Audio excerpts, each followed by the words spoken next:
Welcome, Lumineers and fans of the happiest card game on earth. My name's John T, and you've just been put in the inkwell. Just a quick video for you tonight. This is another one where I've got home after a 12-hour shift. Gonna get a few hours sleep and go back and do another 12-hour shift, so you're not getting to see my beautiful face today, because honestly I look haggard. But we do have a little bit of news and an update to the brand resource website for Lorcana. It's included the OP Kit 2 promotional image, and it does have a few new tidbits of information. First of all, the information for running the league and the league sheet seems to be pretty similar, other than a slight change in colours to suit the slightly darker tone, perhaps, of Rise of the Floodborn. It does mention 4 new cards that we'll take a look at in a moment. Interestingly, there are 3 promos that are going to be given out in the same manner as OP Kit 1.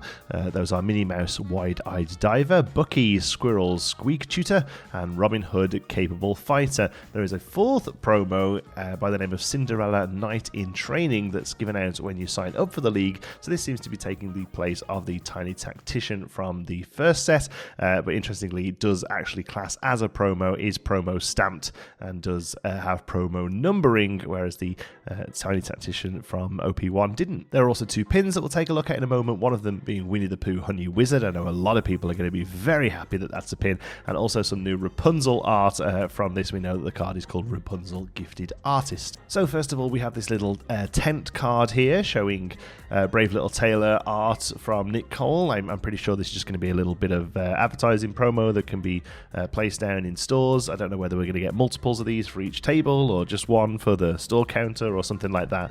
We have 2 new pins. This time we are getting an amber and an amethyst pin. The first set included a sapphire and a ruby one, so let's hope we get emerald and steel next time, I guess. And there is that Rapunzel Gifted Artist art. It's fantastic. And then Honey Wizard, obviously almost art of the set, I think, for a lot of people now. We have another Lorcana badge in a different colour there, and another set of the lore counters, again in a different sort of colour, the colouring there of set 2. But here's the bit we've all been waiting for, a few new cards to look at. It's just a fan of them. They haven't been shown individually, so we are going to have a little bit of a guess at some of the bits of information here. Obviously, when we get full reveals of these, we'll cover them properly here on the channel, but for now at least we can have a good guess at some of them. So first of all, we'll go left to right. We have a 2-costed uninkable steel character, Robin Hood Capable Fighter. He's a Dreamborn hero,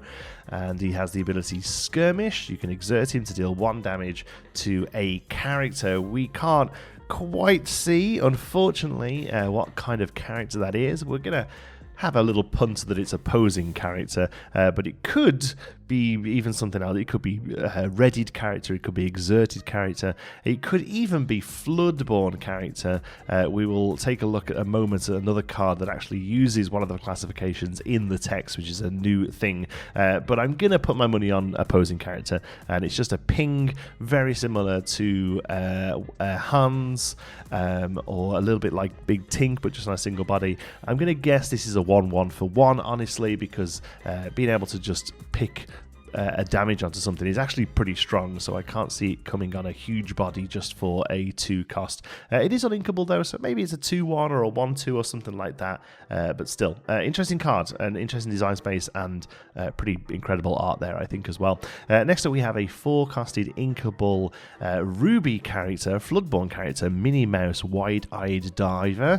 She has Shift 2 and Evasive, and her ability Undersea Adventure. Whenever you play action in a turn, this character gets +2 lore this. Okay, so let's have a guess what this could be. I think it's going to say whenever you play a second action in a turn, this character gets +2 lore this turn. I think that's what it is. I don't think it's just play an action in a turn, because that's a weird wording. It would just say an action, and also there's a good chunk of the card to the right there that we can't see, so there is definitely another word there. So I think it's whenever you play a second action in a turn, this character gets +2 lore this turn. I think that's what it's going to be. Otherwise, really interesting. Can't really guess what the stats are going to be on this. Maybe a 2-3 for 1 lore, maybe. Could be 2 lore, I guess. Could be a big lore gatherer in Ruby. Even still, makes Minnie Mouse always glamorous, is she called, I think? The original Ruby one we have. Always classy. I had to look it up. Minnie Mouse, always classy. 1 costed 1/3. She's the Olaf stat. Makes her very, very interesting. Her on turn 1. This character could come down on turn 2. Yeah, it seems pretty good. I think, like, as long as the stat line sort of backs it up, I think this is could be a really interesting play. Next up, a 2-costed inkable character in Emerald. Bucky, Squirrel Squeak Tutor, is a Storyborn ally with the ability Ward and Squeak. We think it says whenever you play a Floodborn character, each opponent chooses and discards a card. Again, no clue on the stats or the rarity here.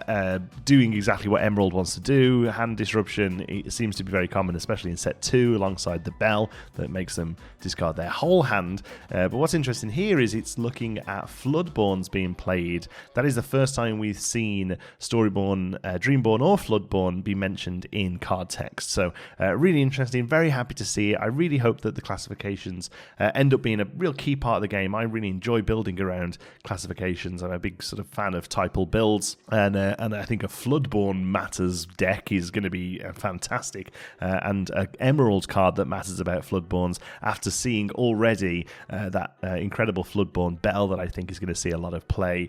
I am currently running an Emerald Sapphire deck. It's similar to the sort of high 5 deck that's been going around, and I think both of these go into that. It's going to be tricky to see whether or not this finds play over Flynn Rider, who's obviously the sort of poster boy for the 2-slot in Emerald at the moment. But I think it might do. I really do, especially if the deck can carry a few Floodborns in. At the moment, it's running the Ward Aurora. It would love to squeeze that Emerald Bell in there, and I'd love to get that the new Cogsworth, the Sapphire Cogsworth in there. So there's a chance of like 3 Floodborns in there, which means Bucky's ability could be popping off more often than not. But yeah, really interesting card design. And then finally, we have a 2-costed inkable. We can see the full one of this, actually. 2-costed inkable steel card, a 2/2 for 1 lore, Cinderella Knight in training. She's a Dreamborn hero, Princess Knight, and she has the ability Have Courage. When you play this character,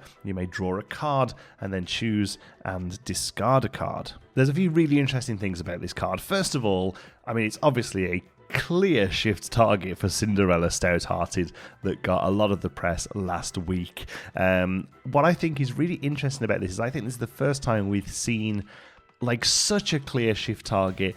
Not only is it obviously a well-statted card in the same colours as the Floodborn, but narratively it's really close. You know, this is a training Cinderella, and then the big one is an actual Knight Cinderella who's done her training. They're both Dreamborn hero, Princess Knights. Oh, sorry, Floodborn hero, Princess Knight. The other one is as well, and it's real, like almost like a Pokemon evolution. This one, like it's very clearly that these 2 cards are going to be played together. There's probably some other Floodborns that are quite close.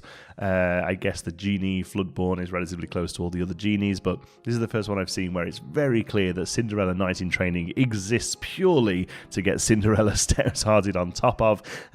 Otherwise, she's basically the Steel Simba, but slightly better statted at an additional ink cost. Also, Grace Tran's done the art for both this and Stouthearted as well, so it's good to see them carry on over as well. The only other thing I need to say about this one is there is a white lore symbol there on the right of the card. It has been confirmed on Twitter, or on the Discord, I think, actually, by Ravensburger, that is just because it's a foil card. It was worth noting, though, because I went back and had a look at the OP kit image from set 1 with the Mickey and the Yzma and the Hey Hey, and they do have the regular black art lore there, so they've done this one differently. I think it's just to show that on the foil it's going to be shiny. Maybe it's a different foil treatment. I don't think we know that yet. I don't think there's any mention of different foiling treatments anywhere, so it might just be that that's how they've decided to graphically show the fact that these cards are foiled in this set. It's mechanically nothing. I know a few people were saying, oh, maybe it's a way of losing lore or something, but no, mechanically it's just gaining a lore, but otherwise a pretty solid card. All 4 of these, I think, are actually quite fun. I don't necessarily at this point know whether a lot of them will see play. I think they're just... There's stuff in these slots already. Minnie Mouse is probably the most interesting one there, I think, because it's going to make that Minnie Mouse from set 1 that doesn't see play, perhaps see play just because of how good a shift target she is. Having a shift 2 on a forecasted character, if the stats are right on this evasive character, where you can start throwing down some cheap actions. What's the other thing we'll need to see with this card is we'll need to see some cheap actions. There is a good chance that she can come down on turn 2. On turn 3 you can play a couple of cheap actions and she quests for 3 lore. I mean, that's some really good aggressive questing in Ruby. So I'm excited about seeing that. Obviously, you've got to have a lot of balls in the air. You've got to have a lot of cogs in motion to make that happen. But I do quite like the ceiling on that card, if nothing else. But yeah, some four interesting cards. Definitely looking to see into the full versions of those so we can see these stats on them. But otherwise, great art. Looking forward to lots more. We'll cover it all here. Thank you so much for watching. Until the next one, be good.